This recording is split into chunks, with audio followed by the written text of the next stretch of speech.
Matius pasalnya yang ke-11 ayat 28 sampai dengan ayatnya yang ke-30. Tema kita hari ini terambil dari Matius 11 ayat 28, tapi saya pikir lebih baik kalau diambil komplit saja ayat 28 sampai dengan ayatnya yang ke-30 ya. Seperti biasanya ada yang bacain ayatnya, Pak? Tidak ada. Kalau tidak ada biar saya baca ya. Oh, gitu. Saya sendiri juga agak sedikit bingung ketika baca ayat ini dengan permintaan tema, karena temanya adalah persoalan tentang rumah tangga, begitu ya temanya ya. Jadi ini rumah tangga yang bersoal ini berarti. Ya, memang yang agak rumit adalah ketika persoalan rumah tangga mau dikaitkan dengan Matius 11, tapi saya coba untuk Roh Kudus tuntun untuk urusan ini. Ya. Yes. Dari Matius 11 ayatnya yang ke-28 sampai dengan ayatnya yang ke-30 ya. Matius 11 ayat 28 sampai 30. Marilah kepadaku semua yang letih lesu dan berbeban berat, aku akan memberi kelegaan kepadamu. Pikulah kuk yang kupasang dan belajarlah kepadaku, karena aku lemah lembut dan rendah hati, dan jiwamu akan mendapat ketenangan. Sebab kuk yang kupasang itu enak, dan bebanku pun ringan. Amin. Baiklah, seringkali yang dimengerti tentang kuk itu adalah penderitaan. Tapi yang menarik di sini bicara tentang kuk itu bukan penderitaan. Bahkan ketika bicara tentang pikul salib juga sebetulnya tidak bicara penderitaan, karena salib adalah penderitaan buat Yesus, tetapi kemenangan buat Anda dan saya. Nah, bicara tentang kuk itu kalau di atas kerbau itu biasanya ditaruh di atas punggungnya. Tujuannya adalah untuk jadi setir, lalu kemudian alat bajaknya ada di bawah di bawah keruk tanahnya. Jadi kalau bicara kuk ini bicara sebetulnya bagaimana hidup seseorang diarahkan Tuhan. Ya. Jadi ayat ini lagi bilang begini, buat yang letih lesu yang berbeban berat, aku akan beri kelegaan. Oleh karena itu kalau mau terima kelegaan, pikul kuk yang Tuhan pasang. Kalau mau pikul kuk yang Tuhan pasang, maka belajarnya harus dari Tuhan. Jangan belajarnya dari yang lain, belajarnya dari Yesus. Kalau Anda belajarnya dari Yesus, maka hidup Anda akan diarahkan kepada janjinya. Dan hidup ini jadi lebih mudah kalau kita ngikutin Tuhan daripada ngikutin maunya kita sendiri. Lalu kemudian firman Tuhan katakan lagi, karena aku lemah lembut, rendah hati, dan jiwamu akan mendapat ketenangan. Karena rupanya tenang itu bukan belaga tenang. Tenang itu bukan karena rekening Anda cukup. Tenang itu karena Anda hidupnya memberi diri untuk diarahkan oleh kebenaran Tuhan. Makanya orang jiwanya bisa tenang. Lalu kemudian dikatakan kuk yang kupasang itu enak, bebanku pun ringan. Jadi rupanya memang setiap orang bebannya menjadi ringan karena hidupnya rela diarahkan oleh maunya Tuhan. Karena firman Tuhan katakan begini, berbahagialah orang ya, yang kesukaannya Taurat Tuhan, yang merenungkan Taurat itu siang dan malam. Lalu kemudian dikatakan lagi di ayat 3 di Mazmur 1 itu adalah apa saja yang diperbuatnya berhasil. Jadi saya bisa rumuskan begini, hanya orang yang berbahagia yang bisa berhasil, bukan orang berhasil yang bisa bahagia. Jangan diputar balik. Nah rupanya orang yang merenungkan Taurat itu siang dan malam dan kesukaannya adalah Taurat Tuhan, ini berbicara bahwa orang-orang yang hidupnya itu rela untuk ditelan oleh Taurat Tuhan, maka orang itu yang menjadi bahagia.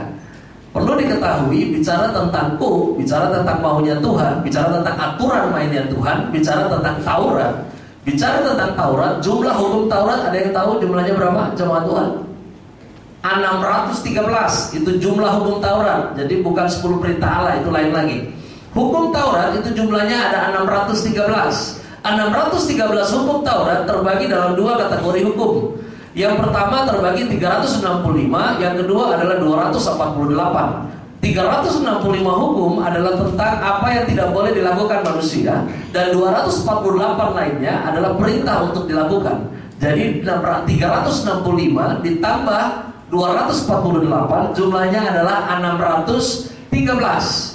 Jadi kurang lebih firman Tuhan mengingatkan kepada Anda dan saya bahwa orang yang berbahagia adalah orang yang suka melakukan apa yang Tuhan suka dan tidak suka untuk melakukan apa yang Tuhan tidak suka. Maka orang itulah yang disebut dengan berbahagia. Nah, orang yang berbahagialah yang menjadi berhasil dalam hidupnya. Perlu dimengerti bahwa yang namanya berhasil bukan Anda dan saya sampai pada tujuan hidup kita, tetapi yang disebut berhasil adalah kita sampai pada tujuan Tuhan dalam hidup kita.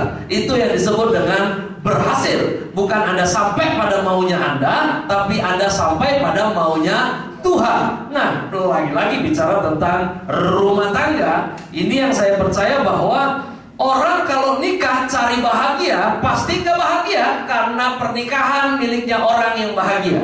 Nyapok gak nih saya ngomong? Ngerti? Ya. Jadi kalau orang menikah cari bahagia, saya jamin gak akan bahagia. Karena menikah hanyalah untuk mereka yang berbahagia. Jadi kalau belum bahagia, jangan nikah. Nah, ngerti? Ya. Repot kalau cari bahagia di pernikahan, karena pernikahan itu miliknya orang yang bahagia. Jadi you mesti bahagia dulu, baru bangun rumah tangga. Ya, gimana mau hidup berpasangan kalau belum bahagia? Yang cilaka adalah mencari pasangan untuk menjadi bahagia. Akhirnya jadi orang yang take it for granted. Ya, mengharapkan pasangannya bikin dia bahagia. Ya, ini udah jamin saya pasti gak jadi bahagia.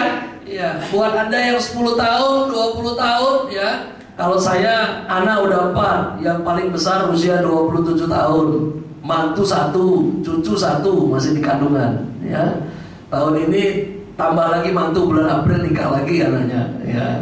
Ya, dalam perjalanan itu saya melihat bahwa sekian puluh tahun menikah, pasangan kita itu tidak berubah. Yang sebenarnya terjadi adalah makin tahun menikah, makin aslinya kelihatan. Ya, yang udah nikah udah pada bangkotan 30-an tahun ngalamin gitu loh. Makin tahun tuh bukannya makin berubah sebetulnya, tapi dia asli makin terbuka. Ya, makin kelihatan aslinya. Baiklah, bicara tentang persoalan rumah tangga, saya nggak ngerti persoalannya apaan, tapi yang jelas banyak. Kalau bahas satu-satu repot. Jadi gini, sebelum persoalan itu mampir dalam hidup kita, baiklah kita lihat dulu rule-nya pernikahan Kristen. Yang pertama dari Kejadian pasalnya yang pertama, ayat 27 sampai dengan ayat yang ke-28. Kejadian pasalnya yang pertama ayat 27 sampai dengan ayat yang ke-28. Ayat 27 sampai 28. Maka Allah menciptakan manusia itu menurut gambarnya. Menurut gambar Allah diciptakannya dia, laki-laki dan perempuan, diciptakannya mereka. Allah memberkati mereka. Lalu Allah berfirman kepada mereka, beranak cuculah dan bertambah banyak. Penuhilah bumi dan taklukkanlah itu. Berkuasalah atas ikan-ikan di laut dan burung-burung di udara, dan atas segala binatang yang merayap di bumi. Amin. Baiklah, saya menemukan rumusan yang sederhana di sini. Dikatakan demikian. Yang pertama, Allah memberkati dengan maksud dikhususkan bagi Allah. Lalu kemudian ada perintah untuk beranak cucu. Perintah yang kemudian adalah untuk menaklukkan bumi. Perintah yang kemudian adalah berkuasa untuk mengatur siklus kehidupan. Dan ini gak bisa dibolak-balik. Yang parah adalah beranak cucu dulu, baru diberkati. Yang saya tahu gak ada yang terlambat untuk dipulihkan, ya. Tapi memang kalau tidak ikut urutan yang benar, pasti hidup ini sedikit lebih susah dari yang seharusnya. Dan yang repot adalah ketika kita sendiri yang menciptakan kesusahan itu.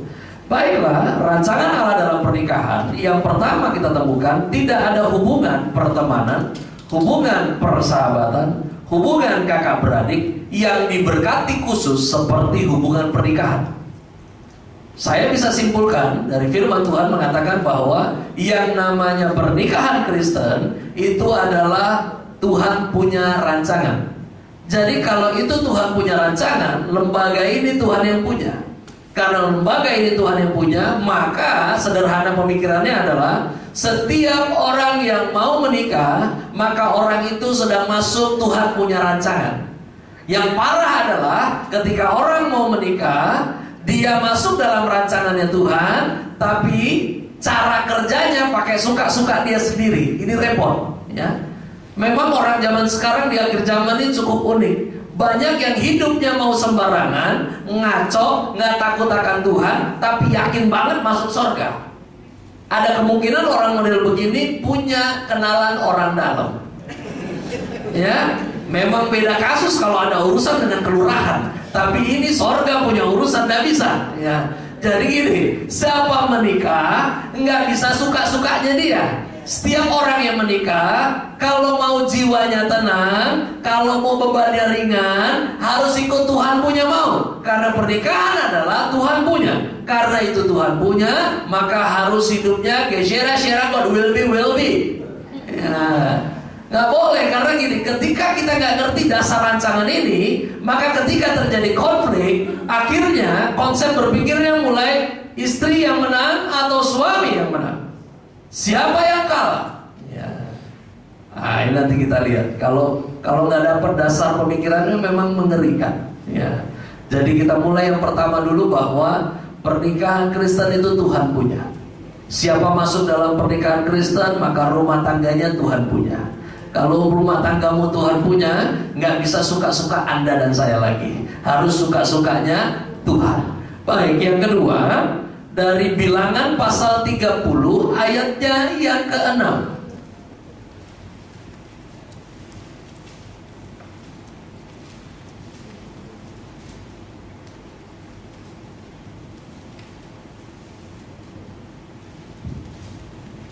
Bilangan 30 ayat 6.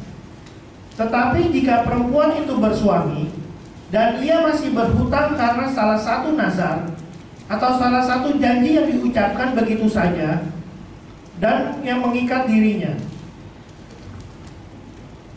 masa saling suka yang tidak pernah ditemukan kata berpacaran di Alkitab, tapi ini proses natural. Saling suka, maka yang disebut orang pada umumnya disebut pacaran adalah fase di mana dua orang saling memikat. Ya. Lalu kemudian ketika dua orang tersebut masuk pada pernikahan, maka dua orang tersebut masuk dalam fase saling memberi diri diikat. Ya. Bukan saling mengikat, beda. Ya. Jadi ini mesti dimengerti. Ketika berpacaran masuk pada fase saling memikat. Ya, mau tampil baik. Ya. Lalu kemudian ketika menikah masuk pada fase saling memberi diri untuk diikat. Ya. Yang bahaya adalah fase ini tidak pernah putus. Kalau diputus ini bahaya. Maksudnya begini, ketika saling suka maka terjadi fase saling memikat. Ketika menikah memasuki fase saling memberi diri untuk diikat. Dan perlu diingat, ketika sudah masuk fase saling memberi diri untuk diikat, yang tidak bisa berhenti adalah fase untuk memberi diri untuk saling memikat. Nah, ini yang biasanya jadi persoalan baru. Karena merasa sudah laku, jadi nggak perlu lagi tampil memikat. Repot nih. Ya, Anda lihat hamba-hamba Tuhan di sini keren semua tampilannya. Ya, ini senior-senior semua di atas saya ini semua nih. Ya, mau ngomong ya segala asamnya sama garamnya ladang pelayanan mereka udah duluan, nih lahirnya udah duluan. Saya masih on the way gocap ini. Ya, masih ntar lagi baru 50. Ini beliau-beliau ini luar biasa. Ya, tapi belajar dari mereka, ini terus saling beri diri untuk memikat. Ya. Repot juga memang, jangankan pernikahan, pelayanan kalau udah ngerasa orang kenal banyak, orang suka banyak dengan dia, terus tampil suka-sukanya, ini repot. Nggak merespon dengan baik, nggak respect. Ya. Coba jam segini masih pakai jas semuanya matching. Ya. Ini kalau bukan karena ngikutin suka-sukanya Tuhan nggak mau. Ya, masih bisa sore-sore ya saya ini apa Pak, saya tadi nggak sempet bukan nggak sempet, cuman istri saya bibirnya pecah-pecah semua, bukan karena KDRT tapi karena dia kena ini panas dalam. Ya, panas dalam. Jadi sariawan sih nggak di dalam, cuman ini di depannya ini yang pecah-pecah. Jadi dia pakai healthy lip gloss juga, akhirnya malah jadi gatal. Dia bilang nggak enak, jadi tetap mesti pakai madu. Dia bilang nanti kalau saya kemana-mana terus di sini madu semua kan, dia bilang nanti orang heran gitu, ini habis makan apaan Ibu Pendeta katanya. Jadi udah saya di rumah aja katanya ya. Tapi ya melihat coba orang-orang tua kita ini kan enak, lihatin pasangan masih bagus ya. Saya tadi melihat parkir mobil turun dua-dua bagus ya, pakai batik dua, enak gitu melihat ya. Yang repot adalah gini, baru nikah 2 tahun 5 tahun udah sembarangan ya. Saya tahu lah kita punya pakaian favorit di rumah, tapi kalau Anda bisa tampil baik buat orang di luar sana, kenapa berhenti tampil buruk buat orang di rumah? Ya. Sekarang saya melihat banyak gereja di Jakarta, itu orang bisa naik mimbar pakai celana jeans, tidak ada masalah sebetulnya. Ya, tidak ada masalah sebetulnya, tidak dosa, tidak ada ayatnya. Gitu. Tapi yang repot kan gini, kita ini acara pesta pernikahan orang datang aja rapi. Ya, masa ibadah di tengah hadirat Tuhan mau sembarangan, ini aneh kadang-kadang saya lihat. Ya, ya. Coba gini, ketika kita berhenti untuk saling memikat, biasanya persoalan muncul. Ya. Yang suami biarin aja asem sampai pagi di rumah ya. Karena ngerasa udah laku ya. Yang parah lagi yang ibu-ibu tiap hari di rumah pakai daster bau cumi. Ini kusut nih ya. Sementara kuntilanak di luar sana harum-harum semua ya. Ini repot kita ya. Saya beberapa kali layani pasangan-pasangan muda, dan saya bilang ya iya habisnya begini sih. Gimana nggak melengos suaminya? Oh, suami pulang bini begini modelnya ya. Sementara satpam aja di kantor wangi gitu kan. Ini kenapa bini pulang berantakan begini modelnya ya. Jangan berhenti untuk saling memikat. Dan ketika Anda menikah, Anda bukan saling mengikat, tetapi saling memberi diri untuk diikat ya. Kayak begini nih selesai ibadah, saya mah lapar jam segini ya. Tapi bela-belain ini pulang gak akan makan saya akan bilang supir terus pulang sampai di rumah. Karena memberi harga sendiri. Ketika pulang istri tanya, udah makan? Belum. Itu mahal loh ya. Itu mahal, walaupun grauk-grauk di sini ya. Tapi respect itu namanya ya. Paling enggak sekalipun dia udah makan, dia senang temenin saya di ruang tamu di kamar kami untuk saya bisa makan nanti malam. Ini dia. Menikah itu memberi diri untuk diikat. Tetapi jangan berhenti untuk saling memikat. Yang berikutnya lagi, dari Matius 10 ayat 6 sampai dengan ayatnya yang ke-9.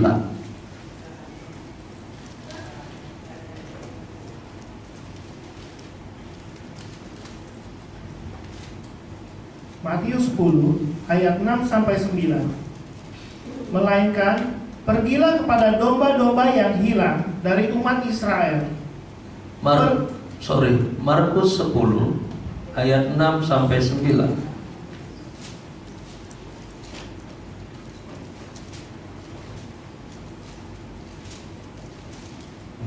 Markus 10 ayat 6 sampai 9. Sebab pada awal dunia Allah menjadikan mereka laki-laki dan perempuan. Sebab itu laki-laki akan meninggalkan ayahnya dan ibunya dan bersatu dengan istrinya, sehingga keduanya itu menjadi satu daging. Demikianlah mereka bukan lagi dua, melainkan satu.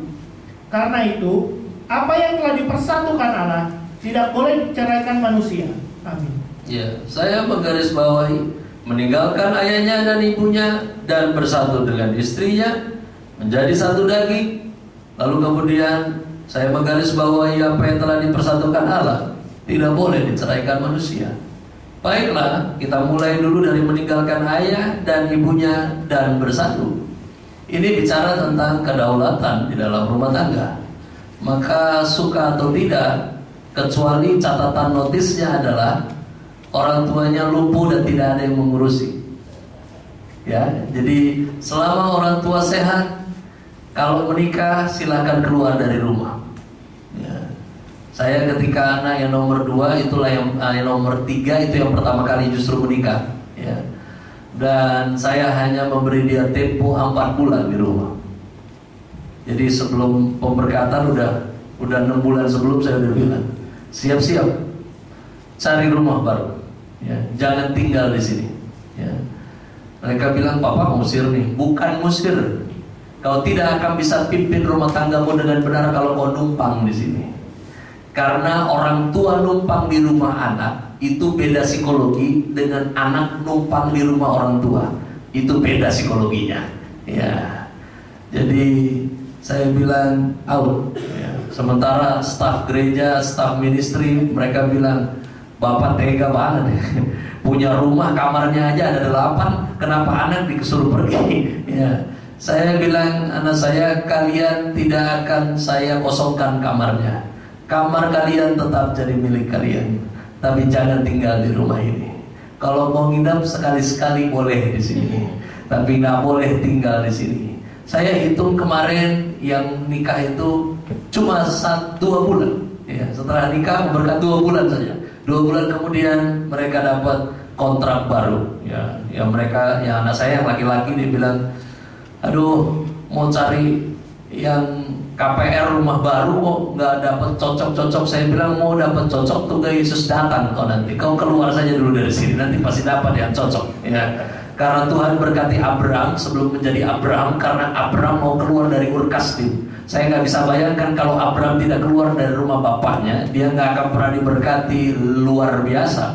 Ya, oleh karena itu kedaulatan penting. Tidak hanya anak yang harus mengerti kedaulatan dalam rumah tangga, tapi orang tua juga harus mengerti kedaulatan.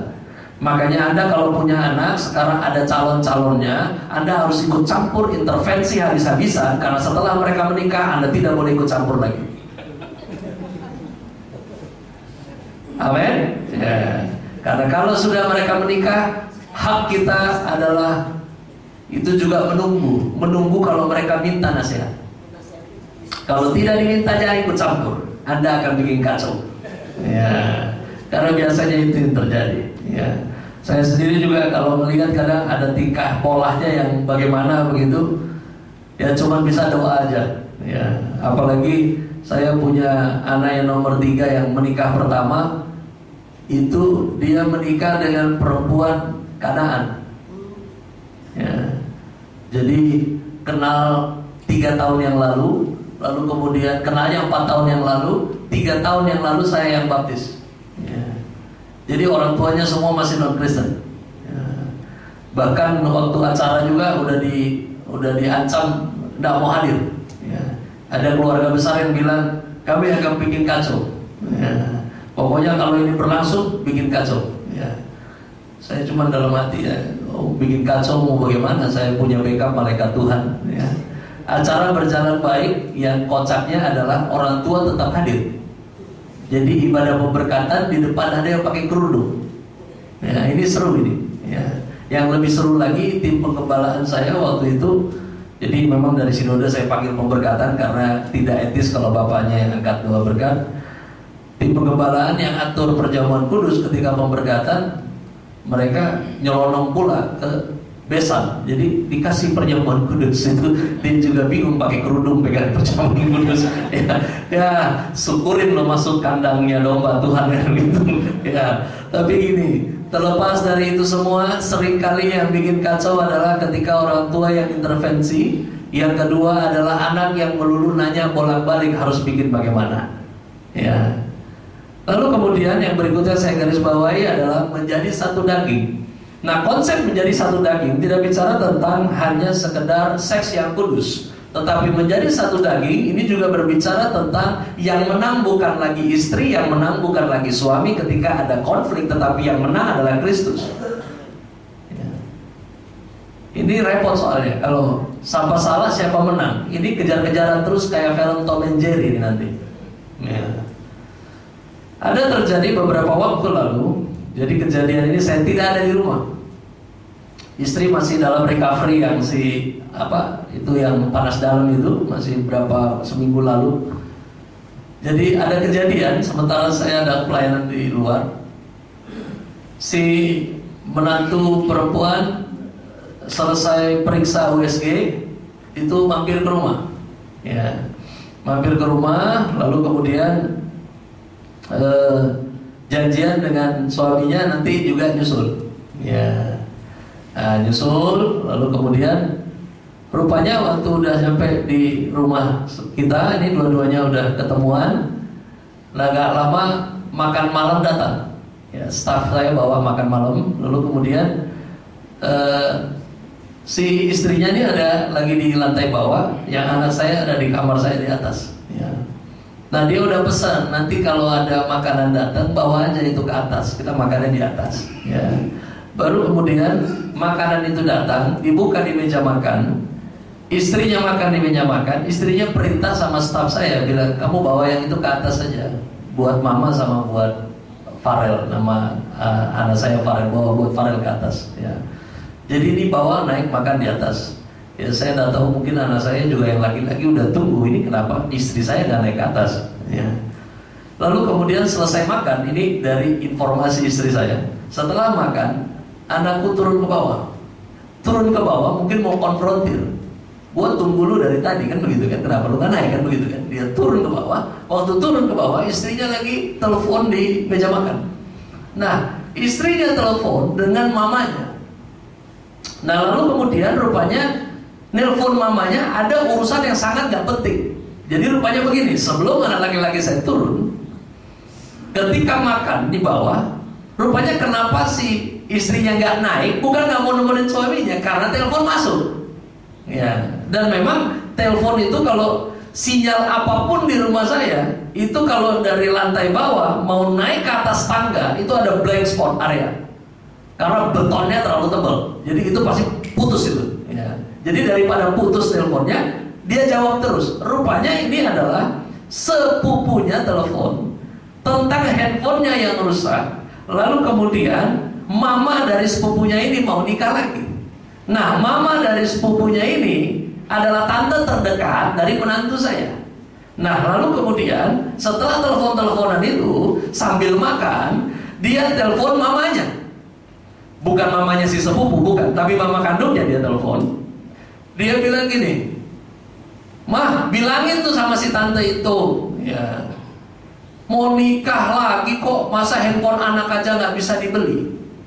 Nah, ketika adegan itu terjadi, anak laki-laki turun. Nah, dia turun mau tanya kenapa lu gak naik, tapi ketika turun kedapatan percakapan itu. Ya. Ketika kedapatan percakapan itu, anak saya bilang begini, itu matiin telepon. Lu ikut campur urusan yang bukan lu punya urusan. Ya. Saya mau tanya, benar gak itu bukan urusan yang gak perlu diurus? Betul. Lalu kemudian terjadi konflik. Konflik yang terjadi sampai akhirnya mereka pulang masing-masing. Ya. Memang pasangan kalau punya kendaraan sampai 2 itu repot ya. Satu pulang sana, satu pulang gitu. Ya, untuk gak kebut-kebutan itu di jalan. Ya. Nah, sudah pulang, nah barulah saya pulang. Gitu. Saya pulang, ngobrol-ngobrol. Saya nggak tahu masalah itu. Nggak lama, udah tengah malam, telepon bunyi. Istri saya jawab, ya. Jadi rupanya istri saya juga mau tutup, nggak usah cerita ini kasus gitu ya. Jadi rupanya yang telepon itu anak saya laki-laki, bilang, "Gimana nih mah?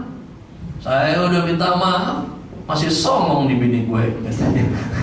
Ya, gimana nih? Ya, rese banget ya. Yang tadinya mau tutup kasus jadi kebongkar karena saya jadi tahu kan, belum ada telepon. Ya. Saya bilang, "Kenapa?" "Berantem," katanya istri saya gini. "Matiin aja, nggak usah urusan," saya bilang. Ya. Akhirnya istri saya bilang, "Udah mama nggak urusan lah, lu urusan sendiri. Kayak beginian doang mah nggak bisa diurus, ya." Matiin telepon, jebret. Ya. Nelpon lagi anak saya laki-laki. Ya. Gimana nih? Saya jadi panas nih jadinya. Ya. Gini. Ya. Sama istri saya dimatiin lagi, jebret, matiin lagi. Ya. Telepon lagi. Ya, saya bilang nggak usah kamu angkat, saya angkat. Saya angkat. Ma, katanya, apaan lu? Pak, katanya, lu ganggu papa mama tengah malam, lu berisik lu. Ya. Ini gimana dulu perkaranya? Diceritain. Begini. Saya bilang anak saya begini. Istrimu ngurusin sepupunya hal-hal yang detail begitu sangat tidak penting dan itu salah. Betul? Anda setuju nggak itu salah? Anak saya juga semangat bilang, iya Pak, itu salah. Betul. Tapi kamu negur dia kasar, itu nggak benar. Betul. Ya. Tapi Pak, dia suka ulang-ulang. Dengar ini, istrimu perempuan Kanaan, baru tahu Yesus 3 tahun. Jadi kalau dia bikin salah ulang-ulang, itu kodrat. Kan Papa udah bilang waktu mau nikahin, yakin lo ya, ini rempong nih urusannya. Nah sekarang udah nikah, jadi saya mesti gimana? Kamu harus terus beritahu ulang-ulang. Kalau dia pun bikin salah, kasih tahu lagi ulang-ulang, biar jadi benar. Masa ulang-ulang terus? Ya iya, karena itu yang akan terjadi. Yang jadi masalah adalah yang salah bisa jadi benar karena yang benar mau kasih tahu yang benar dengan cara yang salah. Ya, Anda ngerti kan saya cerita? Karena gini, nggak ada hal benar disampaikan dengan benar kalau cara penyampaiannya kan salah. Kamu turun tangga, informasi di TKP mengatakan kamu udah kasar, bicara nadanya udah tinggi. Ya tapi kan saya kalau udah kayak begini kan udah Pak, dia dimintain maaf gak bisa. Loh, orang yang paling mudah untuk memberi maaf dan menganggap tidak ada apa-apa itu hanya laki-laki di dunia ini. Perempuan lu bicara kasar, habis itu kau mau suruh dia pulih dengan cepat, tidak akan bisa, kecuali kau menikah dengan laki-laki juga. Ada laki-laki main bola kesekat terus, sorry ya bro, ya gak apa-apa, beres kan.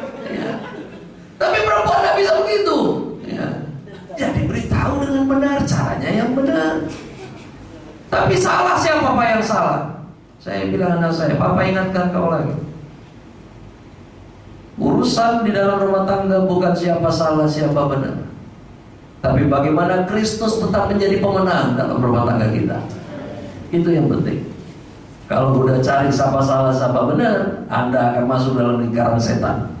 Lalu kemudian di Markus 10 dikatakan lagi, apa yang telah dipersatukan Allah tidak boleh diceraikan manusia. Bicara tentang diceraikan manusia, dikatakan kata yang digunakan adalah tidak boleh, bukan tidak bisa. Saya tidak mengajarkan yang ngawur, tetapi memang percakapan ini punya latar belakang sejarah di mana orang Israel mau mencobai Yesus dengan kasus di mana Musa memberikan surat cerai. Ya. Nah lalu kemudian di situ Yesus berkata bahwa Musa memberikan surat cerai karena ketegaran hati. Nah bicara tentang cerai, yang perlu dimengerti adalah Yesus tidak suka akibat dari perceraian. Ya. Itu yang Yesus gak suka. Perlu diketahui, di dalam budaya Yahudi kuno, tukar cincin bukan untuk pernikahan, tetapi untuk pertunangan. Tapi pernikahan Yahudi tidak menggunakan cincin, melainkan menggunakan garam. Jadi masing-masing mempelai membawa kantong garam, sekantung garam. Lalu kemudian di hadapan imam yang akan memberkati, maka 2 kantung garam itu dibuka, kemudian di meja altar garam itu disatukan. Kemudian imam mengambil sebuah kantung garam kosong yang baru dan mengisinya dengan garam yang disatukan tadi. Jadi apabila di kemudian hari 2 orang ini akan bercerai, maka yang harus dilakukan prosesinya adalah 2 orang ini harus kembali menghadap imam, menumpahkan kembali garam mereka yang sudah disatukan dan memisahkannya satu persatu. Nah, silakan kalau mau coba itu. Ya. Ya. Garam itu bicara tentang hidup yang sudah tercampur. Dan orang yang sudah hidupnya tercampur kemudian terpisah, lalu kemudian bercampur lagi dengan yang lain, maka sudah pasti secara psikologi dia akan dikejar oleh rasa kehidupan yang lama. Dan itu akan menjadi beban yang sangat gak perlu dalam hidup seseorang. Jadi jangan hakimi orang bercerai. Saya gak bilang setuju, tapi yang Tuhan benci adalah akibat dari perceraian. Karena kalau Tuhan benci orang berdosa, Anda dan saya nggak ada di sini. Yesus benci dosa, karena dosa punya akibat itu maut. Itu Tuhan nggak suka. Ya. Sama dengan kasus cerai. Makanya Yesus bilang, Musa kasih surat cerai karena kau tegar hati. Padahal garamnya kau gagal untuk memisahkan. Tapi Musa tetap berikan surat cerai itu yang terbuat dari kulit kertasnya. Kenapa? Karena tegar hati. Yang Tuhan nggak suka adalah akibatnya. Baiklah, yang berikutnya yang terakhir dari Efesus 5 ayatnya yang ke-32. Efesus 5 ayatnya yang ke-32.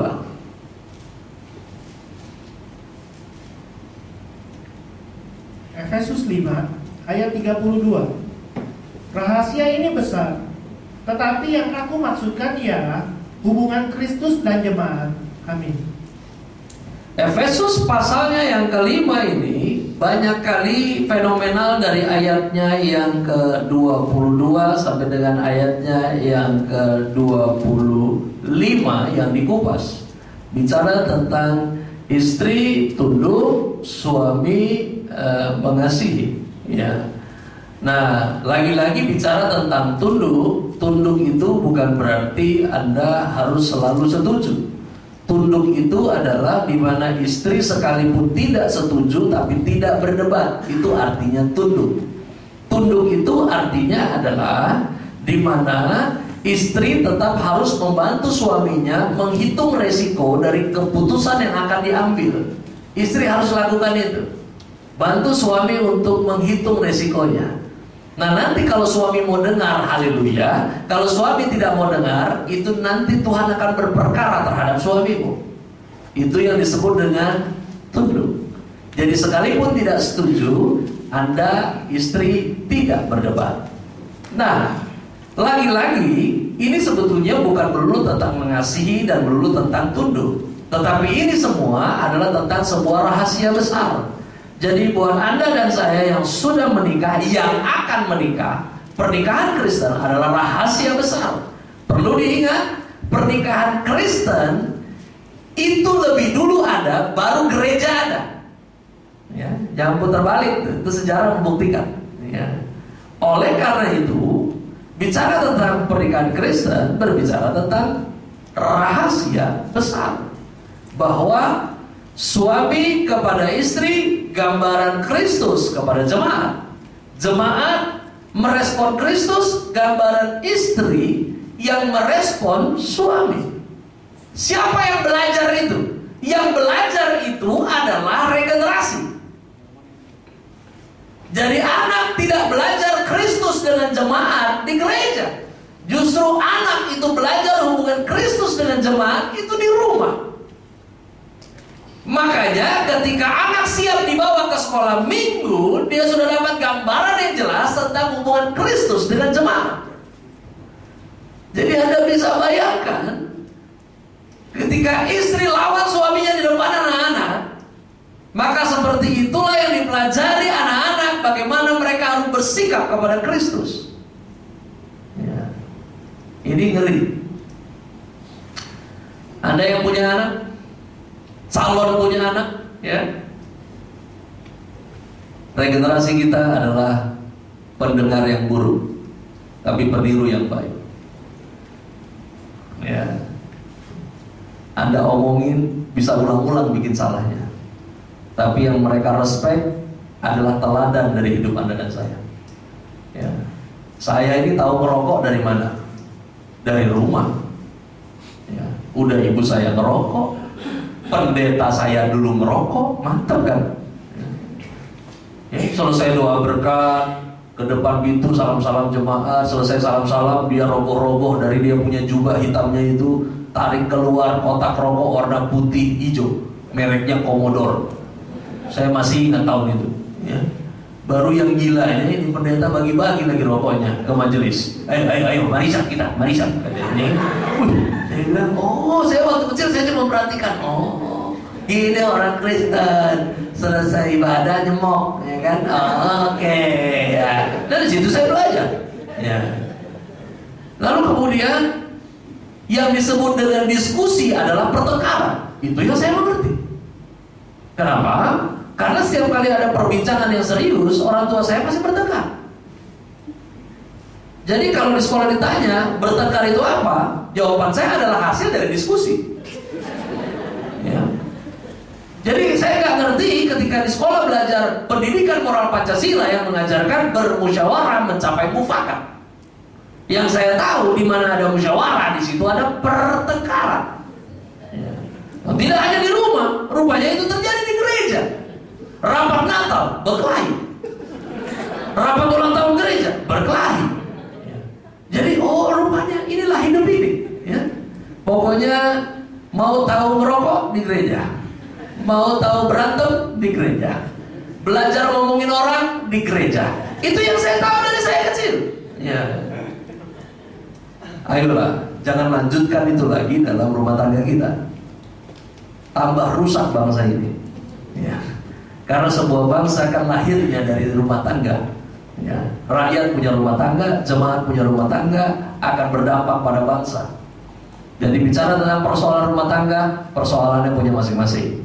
Tapi biarlah secara sederhana saya sampaikan dasar-dasar pemikiran pernikahan Kristen saja pada malam hari ini. Kiranya materi ini boleh memberkati. Firman ini tidak mungkin salah. Amin. Karena firman selalu benar dan firman selalu berhasil. Mari turutin apa yang Tuhan ngomong, karena Tuhan bilang jiwamu tenang, bebanmu jadi ringan. Kalau Anda mau rela dituntun oleh kebenaran. Baik, kita berdoa. Terima kasih Tuhan buat malam hari ini. Sampai di sini hamba-Mu bicara. Kiranya Roh Kudus mampukan kami menangkap pesan Tuhan pada malam hari ini, bahwa siapa yang berpasangan, siapa yang berencana untuk berpasangan dalam pernikahan Kristen, kami masuk dalam rahasia besarnya Allah, bahwa masa depan gereja Tuhan ada pada pernikahan Kristen. Di dalam nama Yesus Kristus Tuhan, diberkatilah engkau, dikuatkanlah engkau, dan kiranya sampailah engkau pada tujuan Tuhan dalam pernikahanmu. Dalam nama Yesus, ia diberkati bersama. Katakan amin. Kemuliaan bagi Allah kita. Haleluya.